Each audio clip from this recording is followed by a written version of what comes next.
सुशांत सिंह राजपूत की extended family को मेरा सादर प्रणाम। देखिए, आज सुशांत के लिए जो न्याय की लड़ाई है, उसकी जो मौत हुई है, रहस्यमयी मौत, उसके पीछे का जो सच है वो जानने की जो हम सब ने मुहिम आरंभ करी थी, वो एक ऐसे लेवल पर पहुंच गई है जहां पर सीबीआई बहुत ही तेज गति से और सिस्टमैटिक मैनर से बहुत एफिशिएंटली अपनी जो इन्वेस्टिगेशन है उसको चला रही है। रिया चक्रवर्ती को पिछले 3 दिनों से लगातार ग्रिल किया जा रहा है। 10-10 घंटे तक उसकी क्वेश्चनिंग होती है।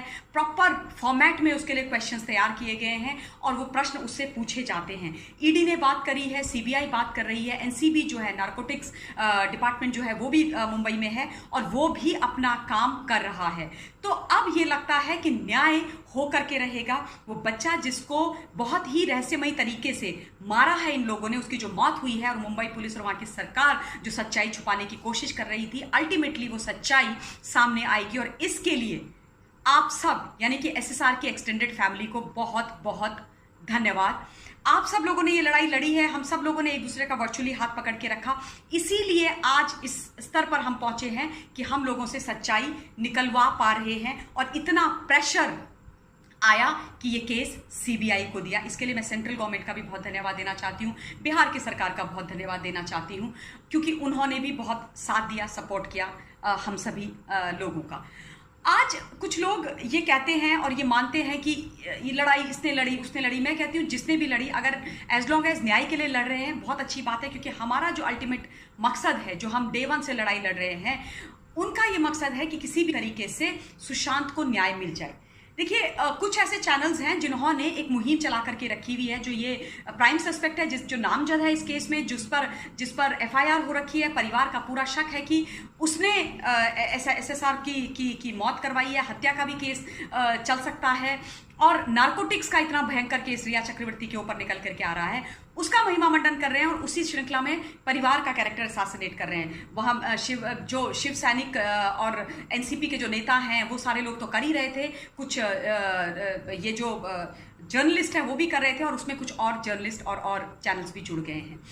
इसी चीज को आगे बढ़ते हुए अगर आप लोग देखेंगे तो आपको समझ में आएगा कि अभी सिद्धार्थ पैठानी ने जो सीबीआई को अपना बयान दिया है और जो उसने मीडिया के सामने बोला था, उसमें बहुत ज्यादा विरोधाभास है और होगा भी, क्योंकि मीडिया के आगे तो आप कुछ भी बोल दो, लेकिन सीबीआई के आगे आप एक बार अपना ऑफिशियल बयान दे देते हो, उसके बाद आप उससे पीछे नहीं जा सकते, आप पलट नहीं सकते। सिद्धार्थ पैठानी ने बोला कि अप्रैल 2019 तक सुशांत सिंह राजपूत बहुत खुश था, बहुत फोकस था, एब्सोल्युटली फिट एंड फाइन था, उसको कोई प्रॉब्लम नहीं थी, वो अपने काम पे फोकस करता था, बहुत अच्छा कर रहा था। लेकिन उसके बाद जब रिया चक्रवर्ती उनके जिंदगी में आई तो उनकी जिंदगी डाउनहिल जाने लगी, वो बदल गए, उनका जो वो थे क्या कहते हैं, डिरेल हो गया, उनकी जो अपनी मुहिम थी जिसमें वो चलना चाहते थे उससे वो उनका सारे का सारा डिरेल हो गया और वो थोड़े खर्चे भी उनके बढ़ गए, काफी खर्चे बढ़ गए, उनके नहीं रिया चक्रवर्ती के। और रिया जो है उनके क्रेडिट कार्ड से अपना बहुत ज़्यादा खर्चा करती थी, जिसके कारण वो परेशान भी रहते थे और वो अपने खर्चे हैं घर के उनको कट डाउन करने की बहुत कोशिश करते थे और उन्होंने इस बारे में सिद्धार्थ पैठानी से बात करी। सिद्धार्थ पैठानी ने ये बात भी बोली है कि रिया चक्रवर्ती ड्रग्स में इन्वॉल्व थी, वो ड्रग्स लेती थी और ड्रग्स खरीदती भी थी, बेचती भी थी, वो डायरेक्टली नहीं करती थी, दीपेश और इन लोगों के माध्यम से वो करती थी। अब ये बातें वो हैं जो सिद्धार्थ पैठानी ऑफिशियल तरीके से बोल रहे हैं, विच मीन्स कि जो चीज़ें पहले उन्होंने बोली थी उनमें सच्चाई नहीं थी।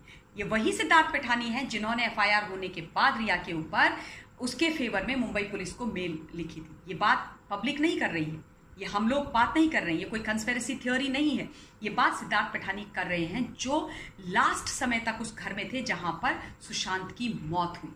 उन्होंने ये सारी बातें करी। अब मैं रिया के बारे में इनका जो विरोधाभास रहता है अपनी बातों में, वो मैं सामने लेकर के आ रही हूँ। देखिए, ऐसा है कि कई सारे लोग ये कहते हैं कि नहीं मीडिया ट्रायल क्यों हो रहा है, कई सारे इन द सेंस कि ये जो थोड़े बहुत लोग हैं रिया चक्रवर्ती और उसके परिवार और ये कुछ नेतागण और कुछ ये पत्रकार बंधु, तो मैं इनको ये बोलना चाहती हूँ कि मीडिया ट्रायल आप लोग कर रहे हो, मीडिया ट्रायल रिया चक्रवर्ती परिवार का कर रही है, कैरेक्टर असैसिनेशन परिवार का रिया चक्रवर्ती डे 1 से कर रही है।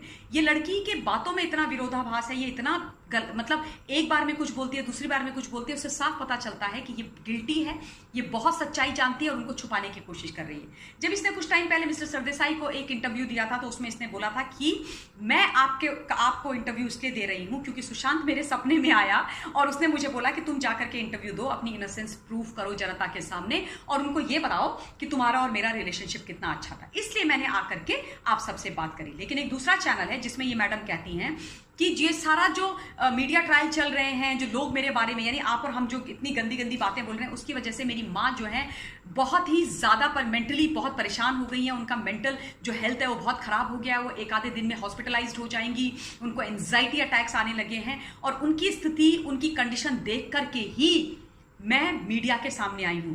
यानी कि उनकी जो स्थिति है, जो मानसिक स्थिति है, उनकी जो बीमारी है, उसने रिया को फोर्स किया मीडिया के सामने आकर के अपना पक्ष रखने के लिए। अब आप देखिए विरोधाभास, या तो ये राजदीप सरदेसाई से झूठ बोली है या ये जो दूसरा चैनल है उससे ये झूठ बोली है। कितना झूठ बोलेगी, कितनी कहानियां गढ़ेगी ये लड़की, ये इसको तय करना है। कम से कम कहीं तो टिके, कहीं पर तो टिके। उसके अलावा यही चैनल दिखाता है, एक और यही चैनल है जो दिखाता है ये कि सुशांत का जो मानसिक स्थिति थी, यानी कि वो डिप्रेस था, उसकी जानकारी उनकी एक दीदी जो है नीतू जिनका नाम है, उनको पता थी। और उसमें जो है वो दिखाते हैं व्हाट्सएप चैट श्रुति मोदी और उनकी सिस्टर के बीच की। अब उसमें वो सिर्फ दो लाइनों वाली एक चैट जो उनकी दीदी ने श्रुति मोदी को भेजी है वो मैं आपको सुना देती हूँ। उनकी सिस्टर लिखती हैं श्रुति मोदी को कि please send me the prescriptions, ये है वन लाइन। एंड दूसरा व्हाट्सएप में वो लिखती हैं I would like to meet SSR's doctor. अब आप मुझे ये बताइए कि इन दो लाइनों से व्हाट्सएप चैट की कहां पर स्थापित होता है, कहां स्टैब्लिश होता है कि सुशांत सिंह राजपूत बाइपोलर थे, डिप्रेस्ड थे, उनके परिवार को इसके बारे में पता था और उनका परिवार इस चीज को, तथ्य को छुपा रहा है। बताइए, पता उल्टा इससे ये पता चलता है कि श्रुति मोदी, रिया चक्रवर्ती जो उनको ड्रग्स दे रही थी, उनको डिप्रेस्ड घोषित करने की तैयारी कर रहे थे, बाइपोलर की कहानी गढ़ रहे थे और उन्होंने परिवार को भी वो कहानी बताई। और जब बताई तो उनकी दीदी ने प्रोएक्टिव अप्रोच को लेकर के उनसे बोला कि मुझे प्रिस्क्रिप्शन चाहिए और मुझे डॉक्टर से मिलना है, क्योंकि वो जानते थे कि रिया उसको मेंटली अनस्टेबल करने की कोशिश कर रही है, उसके साथ गलत कर रही है, उसको बाइपोलर घोषित करने की कोशिश कर रही है और इसलिए वो चाहते थे कि वो डॉक्टर से हमारी मीटिंग कराई जाए और प्रिस्क्रिप्शन भेजी जाए। अब मुझे आप बताओ कि ये किस तरीके का एजेंडा है जो ये पर्टिकुलर चैनल चला रहा है और बार बार दिखा रहा है बिग ब्रेकिंग न्यूज, उसके परिवार को पता था। ये मतलब क्या कहानी है ये? कैसे कर सकते हो आप लोग, कैसे कर सकते हो? अनबिलीवेबल चीजें हैं जो कुछ मीडिया हाउसेस, कुछ चैनल्स चला रहे हैं। उनको सीरियसली सोचना चाहिए कि वो क्या बोल रहे हैं, वो क्यों अक्यूज्ड के साथ खड़े हैं और क्यों विक्टिम परिवार का इतना कैरेक्टर वो असैसिनेट कर रहे हैं एक के बाद एक और हर समय। उसके अलावा रिया चक्रवर्ती से जब नार्कोटिक्स की बात की जाती है तो वो मैडम ये बोल रही हैं, उन्होंने ये बोला है कि व्हाट्सएप जो चैट है जो नार्कोटिक्स से, ड्रग्स से रिलेटेड है, वो मेरी है, वो मैंने करी है, वो मेरे फोन से गई, लेकिन वो करता सुशांत था और वो सुशांत के लिए होती थी क्योंकि सुशांत तो ड्रगी था और सुशांत को सारी चीजें चाहिए थी। मैडम, आपको क्या लगता है कि हम बेवकूफ हैं क्या? सुशांत सिंह पढ़ा लिखा नहीं था, टेक सेवी नहीं था, सुशांत के पास स्मार्टफोन नहीं था, सुशांत के फोन में व्हाट्सएप नहीं था, सुशांत को टेक्स्ट करना नहीं आता था, सुशांत को अंग्रेजी नहीं आती थी कि वो खुद लिखे, या सुशांत को अगर ड्रग्स चाहिए थे तो वो खुद नहीं बोल सकता था? तुमसे क्यों बोलेगा वो? What kind of a nonsense is this?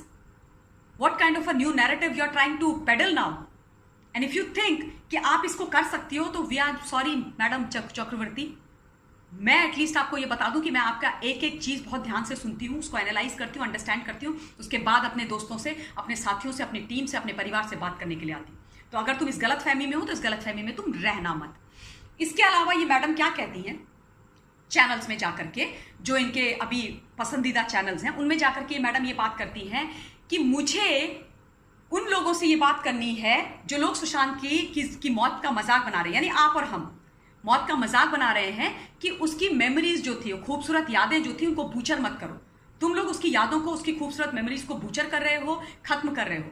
हम कर रहे हैं, हम खत्म कर रहे हैं कि हम तुम्हारा पर्दाफाश कर रहे हैं? क्या सुशांत के पिताजी के बारे में आप शब्द हमने बोले? सुशांत की स्वर्गवासी माता जी को इस लड़ाई के बीच में क्या हम लेकर के आए? क्या हमने ये बोला कि वो उनको डिप्रेशन अपनी माँ की वजह से था?